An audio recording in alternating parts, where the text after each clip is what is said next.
Hello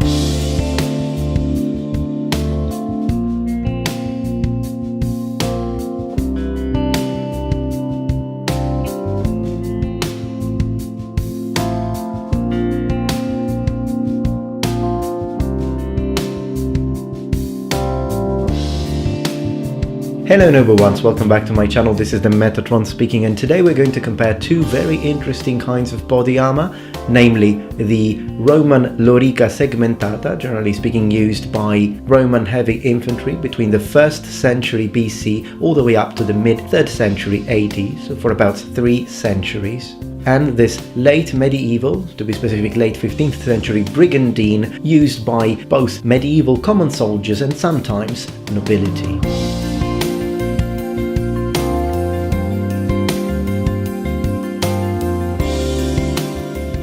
The two kinds of armor that we're going to examine today might look relatively similar. I mean, at the end of the day, they're both made of multiple plates of steel. They are both put on in a way similar to a jacket, and they were both used to protect you on the field from arrows, from spears, from swords. Now, on this video, we're going to get practical. I'm going to put on both armors. I'm going to use them. I'm going to do general mobility, and then we're going to discuss the protection, overall aesthetics, the pros and cons of both armors. But before doing that, I'd like you to, for a moment, focus on one thing, and that is the difference, the temporal difference between the two.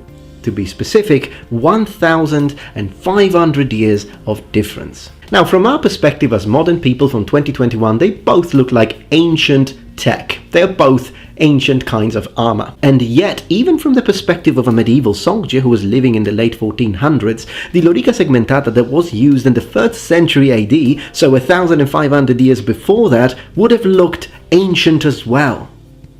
I need my silly hat. Seriously, think about it. If we go back 1,500 years from this very moment in time, we are in the 5th century. So Rome fell, then you've got the early Middle Ages, the High Middle Ages, the Late Middle Ages, then you've got the Renaissance, the early industrial period, then you've got the pre-modern era, the modern times. All of these things that I've just said happened over 1,500 years. Now, starting from the medieval period, taking that exact amount of time, you will go back to the times when that Roman sort of armor was used. It's the exact same difference. Now, of course, the technological development that we have experienced in the last couple of centuries is more impressive than the sort of technological difference that there is between an ancient Roman and a medieval person. Technological development is not linear in its progression, but it develops exponentially in a sort of curvature, so that needs to be kept in mind, but still, that's the time difference between these two kinds of armor. Now let's try them on.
First of all, let's start with the aesthetics. I think the Lorica Segmentata is an absolutely beautiful, beautiful armor.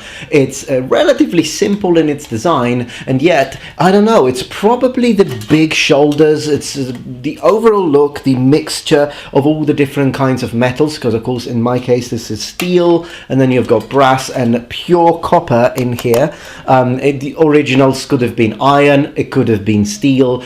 Generally speaking, we don't know exactly what if they used brass, if they use bronze, or if they use just pure copper like in my case. The Brigandine, I think, just wins it as far as the aesthetics are concerned. I believe it's more aesthetically pleasing, and don't get me wrong, exposed plates of the Segmentata are incredible, I love them, but it's just this blue. In all seriousness, I think it's just the pattern of the rivets, it's the contrast between the brass and the hand-spun silk velvet. I just find it absolutely beautiful, and it's also the shape. I believe it's the tight waist, which, I mean, my Brigandine, with the help of a belt, will achieve even a better look, but in general, the fact that we've got this hourglass shape, which for Europe is very much of a 14th century and then even more exaggerated late 15th century look, is what really gives it that pleasing aesthetic.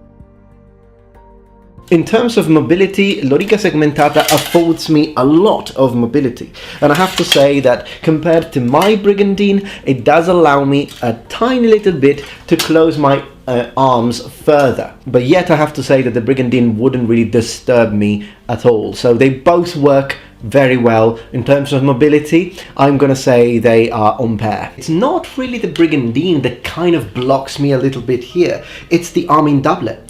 So if the arm-in doublet was slightly larger, I believe I could achieve complete mobility, but not that I really need to get my arms all the way up here, and as you can see I still can. It's just a little tighter, but that's the doublet, it's not even the armor. And when I do this, again, it's very, very, if I push it a bit, it's basically the same. So I want to say they are equal. Weight distribution is one of the main problems with Lorica Segmentata, although I'd like to underline that by the way I'm talking about it now, it might sound like I don't think that Lorica Segmentata is a good invention, but it is. It's an excellent armor for its time. But in terms of weight distribution, yes, you can wear it on a Super Malis. Yes, if it's fitted to you and you also wear a nice tight Cingulum Militaris, you can wear it all day. I mean, they did.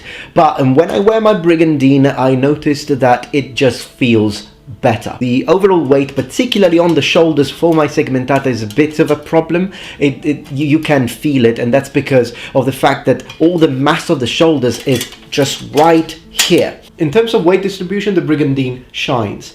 I have literally no weight on my shoulders, almost nothing, because of the fact that I have this hourglass shape, and because of its construction, all the weight is in the center of mass, exactly here at my natural waist, and so I can wear this for a lot longer, and it feels, even though the weight is similar, it feels a lot lighter.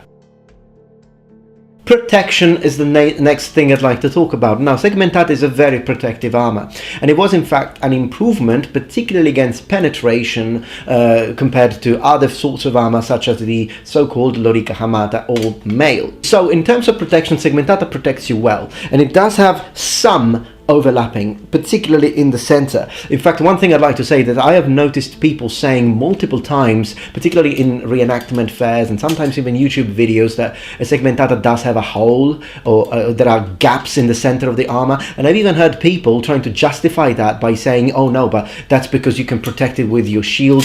Absolute nonsense. Segmentata, if it has a gap in here, it means it's not fitted well, or it hasn't been closed well. If it's properly fitted and it's properly fastened, Segmentata has no gaps in the center. I mean, that would make absolutely no sense. The core of the armor, the center of mass, is where the armor needs to protect you the most. Also, the shoulders are particularly protective for a whole range of reasons that I will touch upon on a dedicated video that I'm working on and will be published soon on the channel. But generally speaking, Segmentata does have a little bit of overlap in the center, and it does have some overlap in the shoulders, and it is quite protective. Now, in terms of protection, the Brigandine is interesting because my Brigandine, in this case, the thickness of the plates, which are hardened and tempered spring steel, differs. The front has got two main solid plates, and they are the thickest in the entirety of the armor. But as you go towards the sides and the back, the overall thickness of the plates decreases and tapers down. And that is because this is the part that I most likely will need the armor to be most protective, whereas on the sides and for my personal choice in the back, I've got thinner plates. The thinnest are on the sides, and this is coherent with actual real armor of the time, and it helps because it still protects you, but it helps to reduce the overall weight. In fact, in terms of weight, my Brigandine is lighter than my Segmentata. Also, in terms of construction, this is a lot more complex. To achieve a Segmentata, you need exactly 38 plates. To create a Brigandine like mine, which is based on the Leeds example, you need 140 plates. So you understand it is a lot more labor intensive.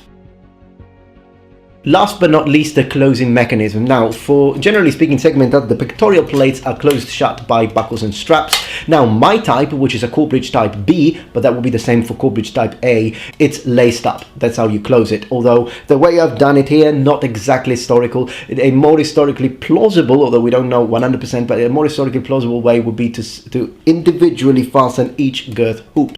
But this doesn't really matter for our discussion because the Segmentata Calcrise type will instead have buckles and straps, so that's also a possibility. The only real difference is the fact that a Segmentata closes both in the front and in the back. So it's not a flawed design, it works quite well. Now, as far as the fastening method is concerned, as I said, for the Segmentata, we've got straps and buckles. It's very similar, and some Brigandines would close at the back, some on the side, some on the front. It very much depends. Very, very similar. These are very sturdy in this example here.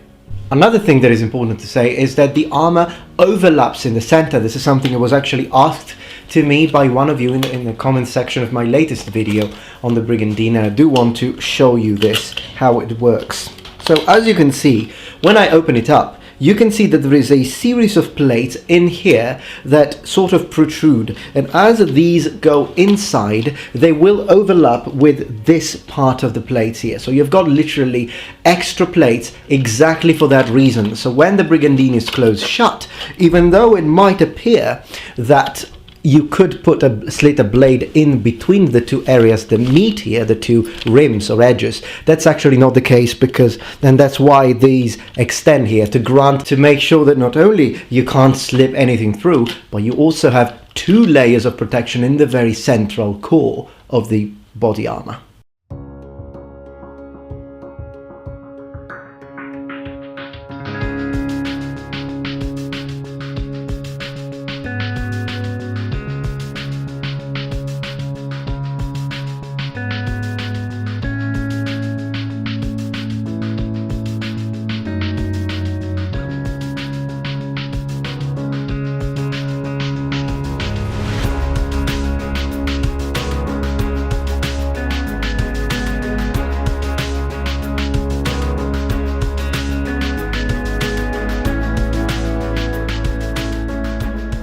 So, after all of this testing, I'd like to say that yes, I definitely prefer the Brigandine. I think it is a better design. I can see that the sort of technological gap between what the Romans could do, which was already exceptional in their time, and what medieval people could do, particularly in the later part of the medieval period. Still, you can tell that there is a reasonable technological gap between the two once you actually wear them, and I have to say that if I had to choose between wearing my Brigandine for 4 days or wearing my Lorica Segmentata for 2 days, I would definitely choose the Brigandine, even if I wasn't going to go into actual combat, simply because it's a lot easier to wear, it's a lot easier to put on and to take off, and at the end of the day, it's just a more comfortable armor. Alright, noble ones, well, I hope that you enjoyed this video. If you did, please remember thumbs up, and if you're not yet members of this community, become a noble one. Subscribe to my channel for more content from the Metatron, and remember, the Metatron has spread his wings. Goodbye.